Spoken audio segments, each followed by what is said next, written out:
মুহাম্মদ রাসূলুল্লাহ সাল্লাল্লাহু আলাইহি ওয়াসাল্লামকে একজনে জিজ্ঞেস করেছেন, হুজুর আপনি নবী হইলেন কবে? রাসূল বলেছেন, কুনতু নাবিয়্যান ওয়াল আদামু বাইনাল মা'i ওয়াত তিন। আমি তখনও নবী ছিলাম যখন আদম আলাইহিস সালাম পানি আর মাটিতে মিশ্রিত অবস্থায় ছিল। জিবরাইল আমিন এসে একদিন রাসূলকে জিজ্ঞেস করতেছেন, হুজুর আপনার বয়স কত? রাসূলুল্লাহ সাল্লাল্লাহু আলাইহি ওয়াসাল্লাম জিবরাইলকে জিজ্ঞেস করতেছে, জিবরাইল আমার বয়স পরে বলবো, আগে বলো তোমার বয়স কত? আগে বলো তোমার বয়স কত? জিবরাইল আমিন, হুজুর আমার ডেট অফ বার্থ জানা নাই। বুঝেন নাই? ডেট অফ বার্থ আমার জানা নাই, তবে একটা ঘটনা যদি আপনার কাছে বলি, এটা দিয়ে হিসাব করে আপনি আমার বয়স কত এটা বের করতে পারবেন। আপনারা কাহিল হয়ে গেছেন, কথা শুনতেছেন?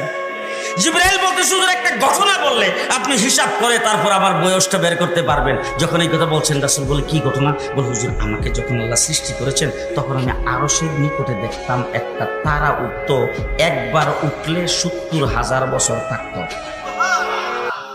কয় বছর? ৭০,০০০ বছর। এরপরে যখন অস্ত যাইতো ৭০,০০০ বছর পর্যন্ত চলে যেত, আবার যখন উঠতো ৭০,০০০ বছর থাকতো। একবার উঠলে ৭০,০০০, অস্ত গেলে ৭০,০০০। এইভাবে তারাটা উঠতে আর অস্ত যাইতে আমি ৭২,০০০ বার দেখছি।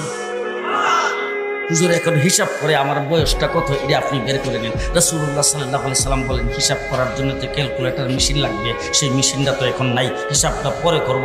আগে বলো দেখি তারাটার নাম কি, কোথায় থেকে আসতো, এটার পরিচয় কি? জিবরাইল আমিন বলেন, হুজুর এই সম্পর্কে আমি কিছুই জানি না। আল্লাহর নবী বলেন, আমার কাছ থেকে জেনে নাও, যে তারাটারে তুমি উঠতে দেখতা, অস্ত যাইতে দেখতা, সেই তারাটাই ছিলাম আমি। এখন তুমি হিসাব করে বের করো আমার বয়স কত।